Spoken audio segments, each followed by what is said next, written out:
बिस्मिल्लाहिर्रहमानिर्रहीम। अस्सलाम वालेकुम नाजरीन, वेलकम टू माय चैनल। नाजरीन, आज भी मैं हमेशा की तरह आपके लिए बहुत ही ज़बरदस्त टिप्स लेकर हाजिर हुई हूँ। मेरी इन टिप्स का मकसद सिर्फ यही है कि आप लोग घरेलू जुगाड़ लगाएं और महंगाई के इस दौर से अपने बहुत से पैसे ज़ाया होने से बचाएं, जो आपके प्यारों के काम आ सकें। इन टिप्स से आपके रोज़मर्रा के बहुत से मुश्किल काम आसान हो जाएंगे। मतलब जिन कामों को करने में आपको घंटों लगते थे, वही काम अब मिनटों में होने वाले हैं। तो आप सबसे रिक्वेस्ट है कि वीडियो को अंत तक लाजमी देखें और इन टिप से फायदा उठाएं। तो चलें शुरू करते हैं अपनी पहली टिप बिना टाइम ज़ाया किए।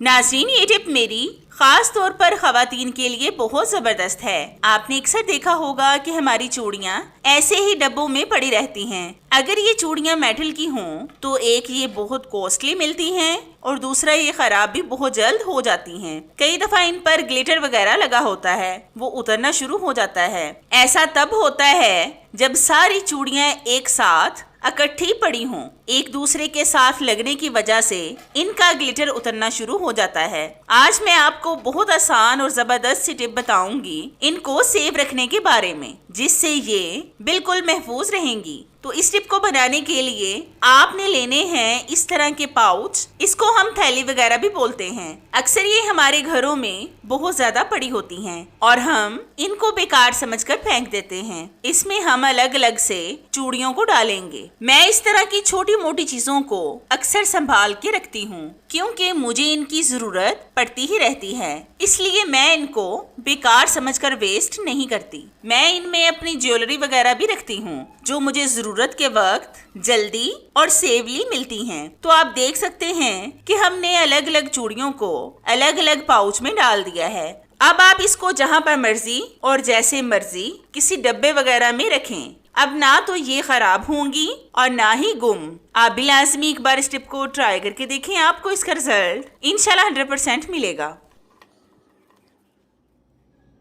कल खाना बनाते हुए ऑयल गिरने की वजह से मेरा हाथ जल गया था और आप देख सकते हैं कि इस पर आबले यानी छाले नहीं पड़े। मैं एक टिप को फॉलो करती हूँ जिसकी वजह से इस पर आबले नहीं पड़ते। वो क्या है, आज मैं आपको इन पर लगाकर आपको प्रैक्टिकली करके दिखाऊंगी। तो इसके लिए आपने लेना है थोड़ा सा गूंदा हुआ आटा। इसको आपने हथेली पर रखकर रोटी की तरह बना लेना है। आपने आटा जले हुए हिस्से के बराबर लेना है। आप यकीन करें कि इस तरीके से आपको जलन का एहसास बहुत कम होगा।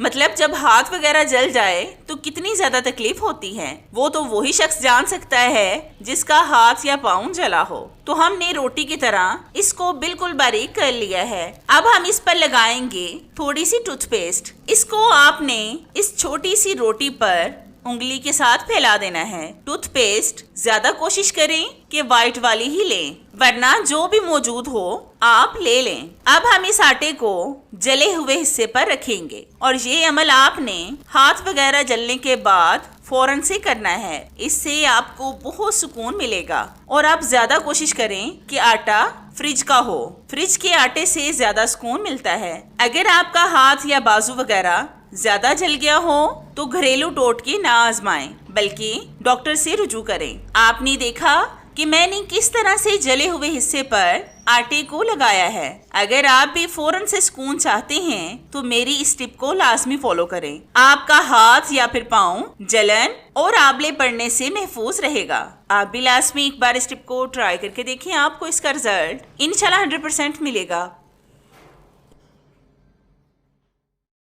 नाजरीन, ये टिप मेरी बहुत ही अमेजिंग और यूनिक है। ऐसी टिप आपने पहले कभी नहीं देखी होगी। आपने अक्सर देखा होगा कि इस तरह के पापड़ वगैरह तो हमारे घर में अक्सर होते हैं, लेकिन हम इनका इस्तेमाल बहुत कम करते हैं, क्योंकि बच्चे ज्यादातर बाजार के पापड़ वगैरह खाते हैं, जो ना जाने किस तरह के ऑयल से बने होते हैं। आज मैं आपको विदाउट ऑयल पापड़ बनाने की बहुत जबरदस्त टिप बताऊंगी, जो आपको 100% फायदा देगी, जिससे आप और आपके बच्चे ऑयल से महफूज रहेंगे।